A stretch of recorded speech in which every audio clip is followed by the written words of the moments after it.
Doing these few things in retirement can create a lot of stress in your plan and can lead to a lot more worry and create a much less safe and satisfying retirement. And I want to show you exactly what these things are and how they impact your retirement plan. And we're going to look at a real plan example just so that you can see how it works, and that way you can be aware of it and hopefully make a plan to avoid them. Before I do that, I wanted to welcome everyone new to our channel. My firm helps federal employees grow, manage, and protect their wealth in retirement, but we can only work with a certain number of families each year, and so we made this channel to share with the rest of the federal community as well. So I hope you find it helpful. And if you're thinking about retirement, then subscribe to the channel so you don't miss our weekly videos. So the first red flag to watch out in retirement is that the bulk of your assets are all pre-tax. So this is the traditional TSP, or if your spouse has a 401k or an IRA, this is the non-Roth part. Now, why is this a red flag? Well, when you start taking money out of your portfolio in retirement, taxes are a major factor, right? And if every dollar that you take out of a pre-tax retirement account, almost a third of it has to go towards taxes, then that can really have a big impact on your retirement plan. So here are a few tips you can use to fix this. First, if you're not retired yet, then I encourage you to start saving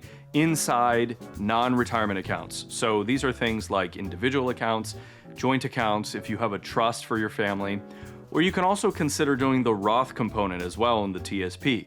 Just understand where your brackets are and if it makes sense to do Roth. And this is important because later in your life when you're retired, having 3 different types of accounts, a pre-tax, a Roth, and non-retirement accounts, really gives you a lot of flexibility in terms of how you're going to generate your retirement income. It means you have a lot more options when you're creating your retirement income plan so that you can keep yourself in the lowest tax bracket for as many years in retirement as possible. Obviously, one of the goals in retirement income planning is making sure you have a tax-efficient income plan, because if you don't, you could be paying much more in taxes than really was necessary. Now, if you're close to retirement or already retired, what you can do is you can start to do income projections to see where your tax rates could be in the future. Maybe you have an opportunity to start converting some of those taxable assets to Roth right now because perhaps the projections show you're going to be in a higher bracket later on. In fact, we normally see this being the case when people hit the age for minimum distributions. Let's look at a timeline together. Let's say that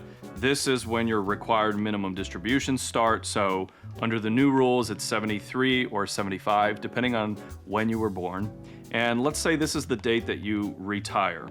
Well, up until here, your taxes are pretty high because you're working and so you're earning an income and your taxes are high. But then at some point when you retire, the only thing that's really taxable to you are your FERS and then part of your Social Security. So you might have an opportunity to be in a really low tax bracket during this window until you reach RMDs, and that could be times where you're paying taxes in single-digit tax rates. And we've had clients be in this position before, and they've been able to save a lot of money in taxes by doing things like Roth conversions right at that time. Now, as a side note, this is one area that you really want to check with your advisors on this before you do anything. You want to make sure you're not causing other issues. There's Medicare challenges if you are taking Part B, as well as capital gain issues too if you're not careful.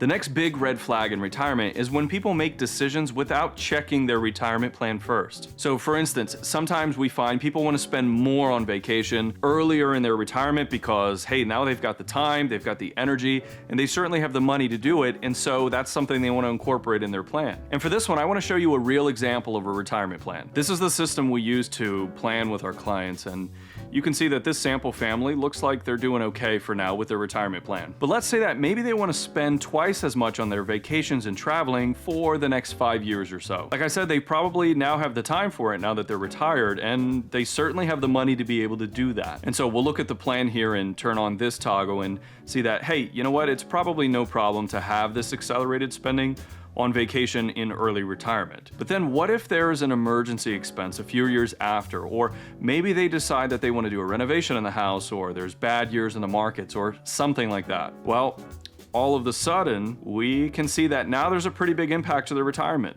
And if we look at a Monte Carlo analysis, we see that now there's a pretty low chance of success as well. And by the way, before the emergency or renovation expense, this was almost 90%. And so as planners, we would look at this plan and say, hey, you know what?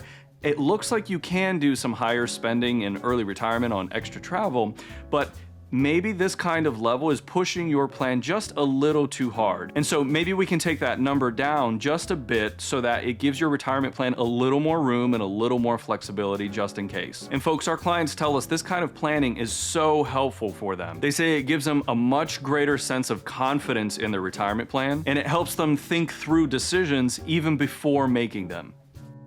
Before I give you the next one, if you've liked this video so far, please hit the thumbs up button so that this video can be shared with other feds just like you. Okay, the next red flag in retirement to be aware of is a portfolio that's not keeping up with inflation. Many people get much more conservative when they get to retirement, and that makes sense. People are looking for security and ways to preserve their wealth. But the issue is that inflation is slowly and silently eating away at your portfolio. And if you factor in that you're also going to be taking money from it, you could end up being in a situation where your portfolio might be in trouble. Let's say, for instance, we have a $2 million family portfolio, so obviously with various different accounts and brokerage and retirement accounts here. And let's assume that about $1 million of that is in a very conservative money market or cash or very conservative investments to protect that principal. Well, at the end of the year, that account still has $1 million because it was protected, but it might actually have $30,000 or maybe even $40,000 less purchasing power because of inflation. Now, we know that inflation doesn't change prices every single year, but when it does, it changes prices quite rapidly. Remember last year how quickly the cost of living rose for everything? That's how inflation tends to work. And so if you leave $1 million sitting around for a decade at just 3% inflation, you're looking at about a $300,000 loss of purchasing power. So roughly a third of your account is virtually gone. So to maintain your net worth in retirement and help sustain your financial independence, you could have asset classes that have historically done well against inflation and help protect you from that. Remember that higher than expected inflation is one of the 4 economic seasons that our economy can go through, and there are certain asset classes that do better, and that's typically the ones that you also need to have parts of in your portfolio.